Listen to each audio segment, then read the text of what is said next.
Thank you very much. I'm very glad to be here. Open data will actually start a new age, I would say, a new age of our society.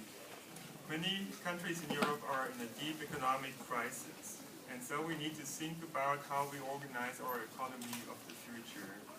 And I argue that we can build an economy 2.0, a self-regulating, open and participatory market society. I'm starting off with Egypt as one of the great civilizations. We had more of them, of course, such as Greece. Greece, basically the origin of democracy, and Italy, Rome, as the Roman Empire as the starting point of law. Still used today in many aspects, but those great civilizations are far in the past, and currently we're not doing a very good job, actually, it seems. So we have a world financial, economic and debt crisis. We see social and political instabilities in many areas of the world. We are facing global warming, global environmental change, organized crime, cybercrime, emerging diseases, and many other problems, actually, that are standing in front of our door. So it would be good if we were able to understand society better and the driving factors, actually, such as resources, environment, demography, and so on. There is a change coming up now. While in the past we had a lack of data in the social sciences, we are now entering an age of big data of human activities, and the question is, how would that actually change not only science but also our society and our economy? So given this data, what could we do with it? I'd like to go back to an old idea of Adam Smith's, which is the basis of our current economy. In The Wealth of Nations and some other books that he has written, he has actually developed the idea of modern market societies. And one of the main points here is the idea that if everybody would just do what is best for him or herself, that would create also the best state of society. We know that it's not working perfectly. And so the question is, why, after 300 years, are we not able actually to learn how to self-organize our society and our economy as ant societies or beehives and many other social animals can do so? But there's certainly an extra challenge, which is the diversity of humans. As I will argue later on, however, the diversity is also the biggest asset. We just need to learn how to deal with it. But anyway, let me give you an example of how self-organization can work. So, in any pedestrian area of the world, you will find that people are organizing in lanes of uniform walking direction. That means the opposite directions are separating from each other, and that creates kind of frictionless, very fluid, very efficient organizations. People don't have to stop very often. They don't block each other often. And it happens automatically, even without people having to think about it. So this is, in some sense, Adam Smith's invisible hand at work.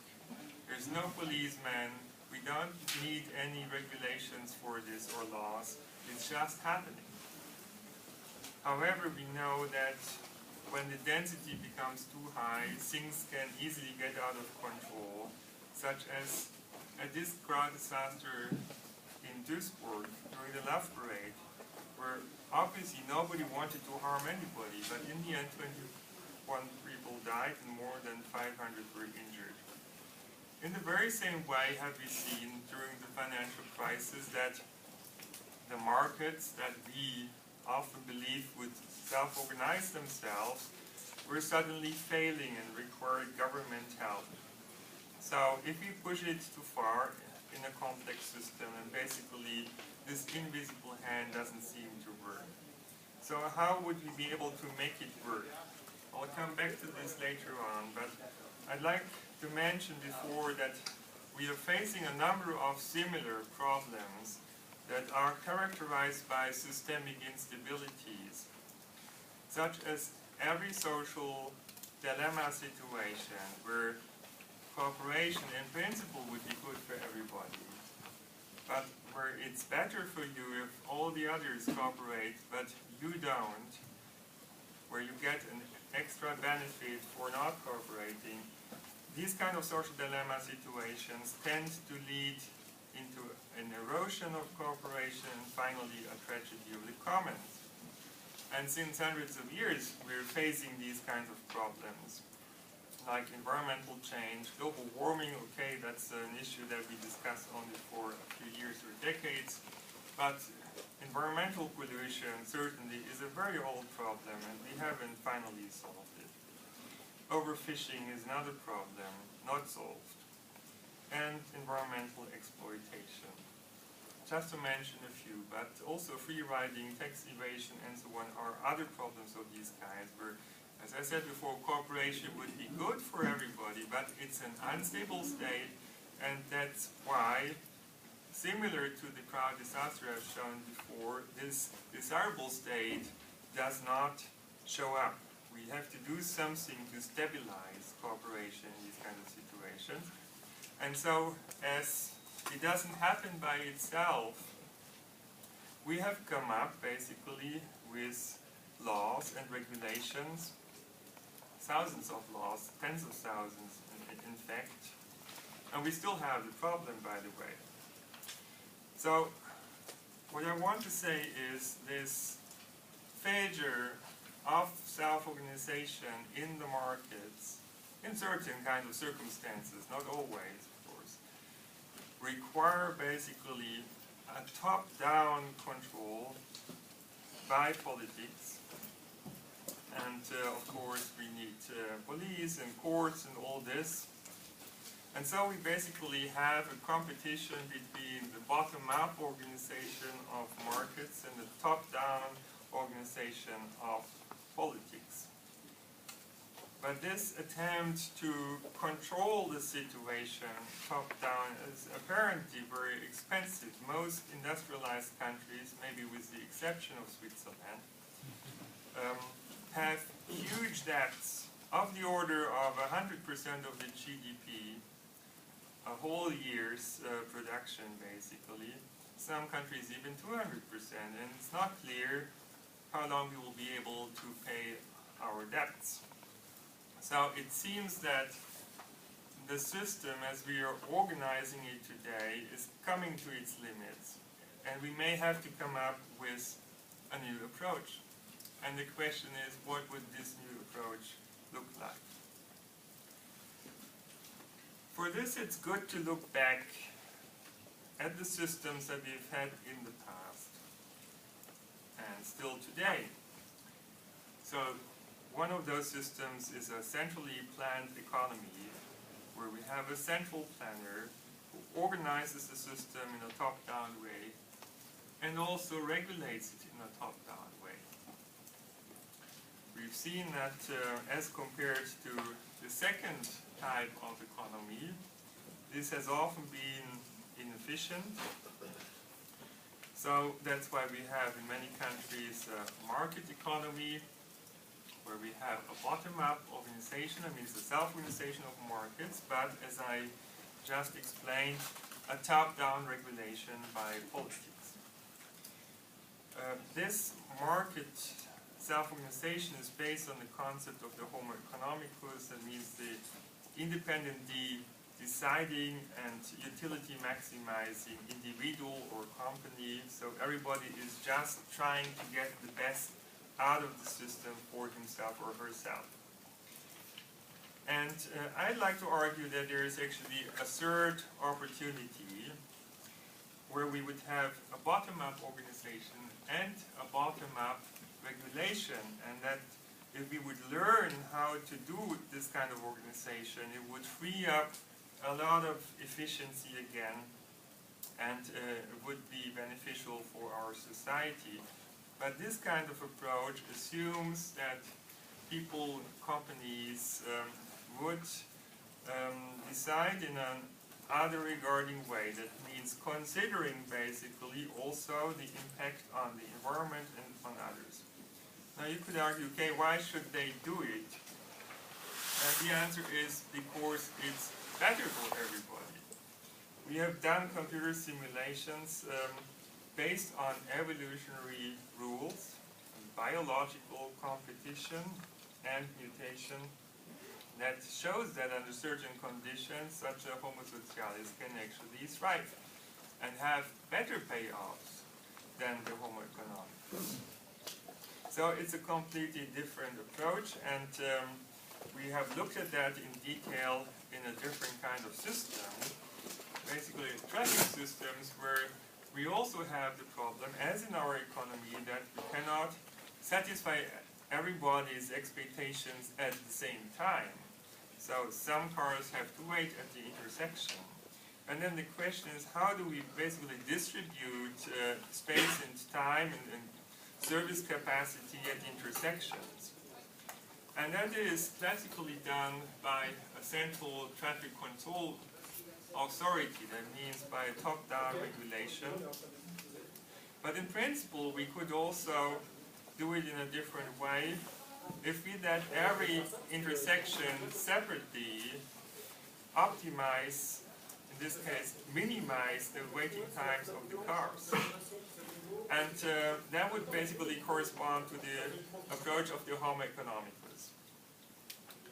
Now the third approach is that intersections would do exactly the same, but they would also stay in contact with the neighboring intersections and communicate with them in order to reach some coordination.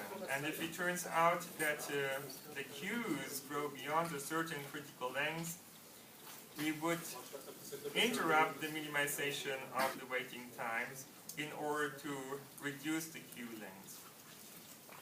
Now this would correspond to the Homo socialis concept, because it's other regarding, it's taking into account what's going on at the next intersection.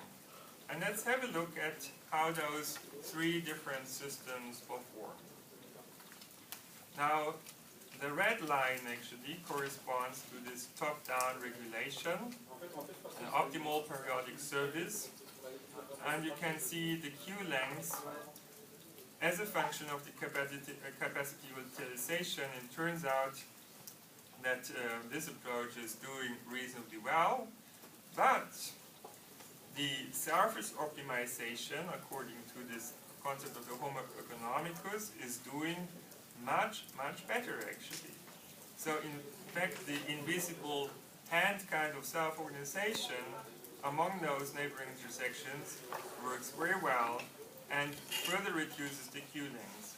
However, only up to a certain point, when the capacity utilization reaches about 60–70%, suddenly we see that the queue length explodes and the principle of the invisible hand breaks down.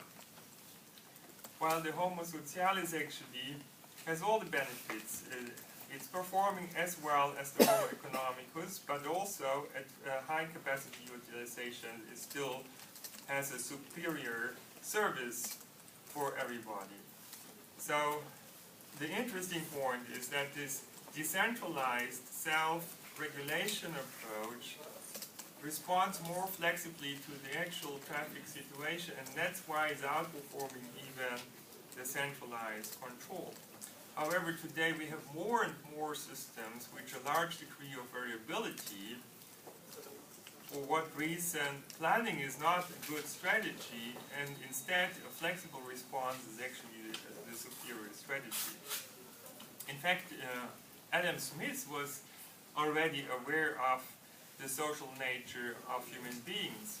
He was saying in the theory of moral sentiment, however selfish men may be supposed, there are evidently some principles in his nature which interest him in the fortune of others, and render the happiness necessary to him, though he derives nothing from it.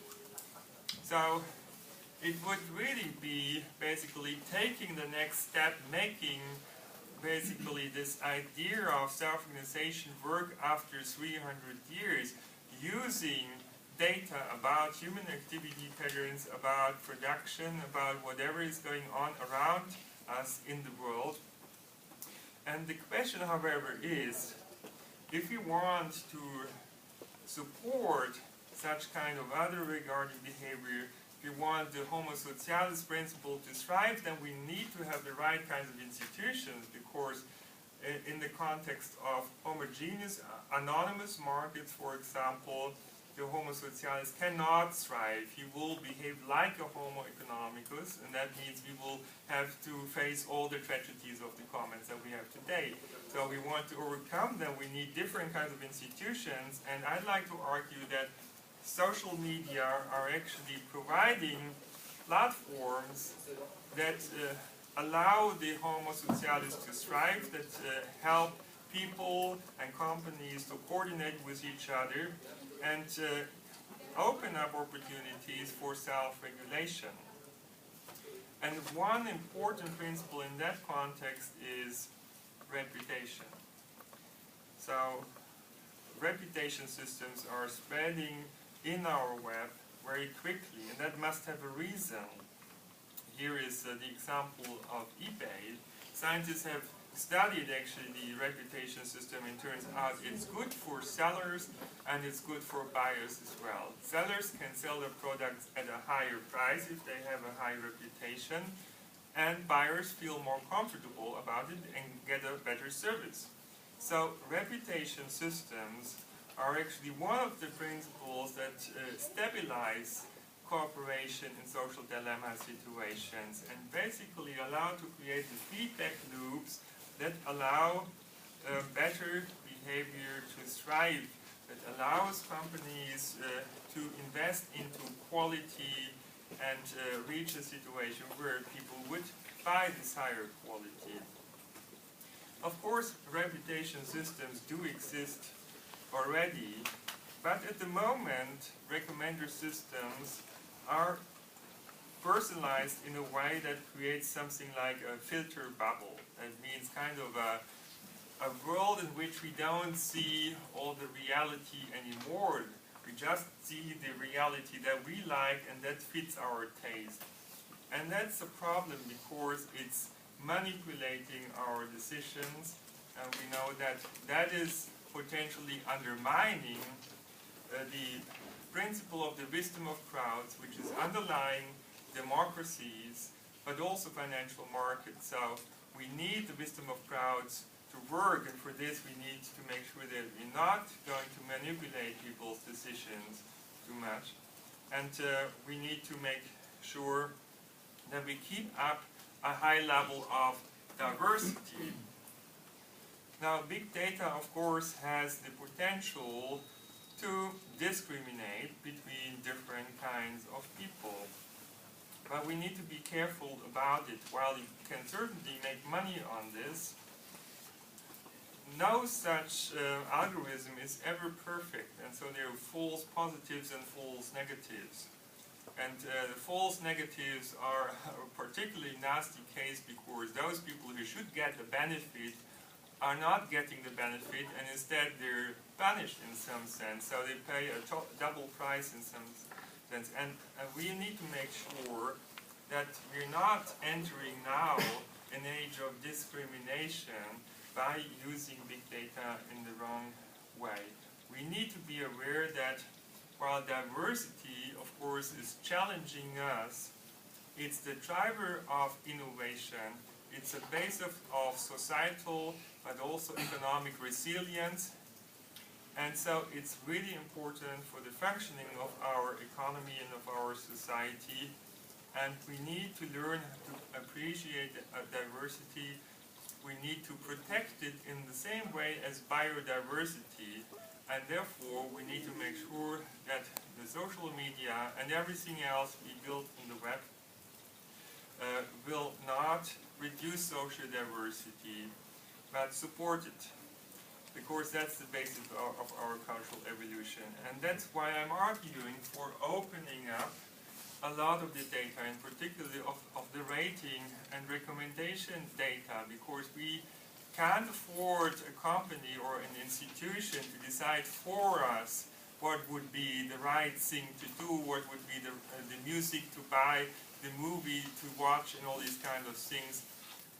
We should be enabled to look at these data in our own way, with our own reputation filters that we can program, we can share, we can modify, and that will enable us to give a particular weight to those information sources that we value and trust.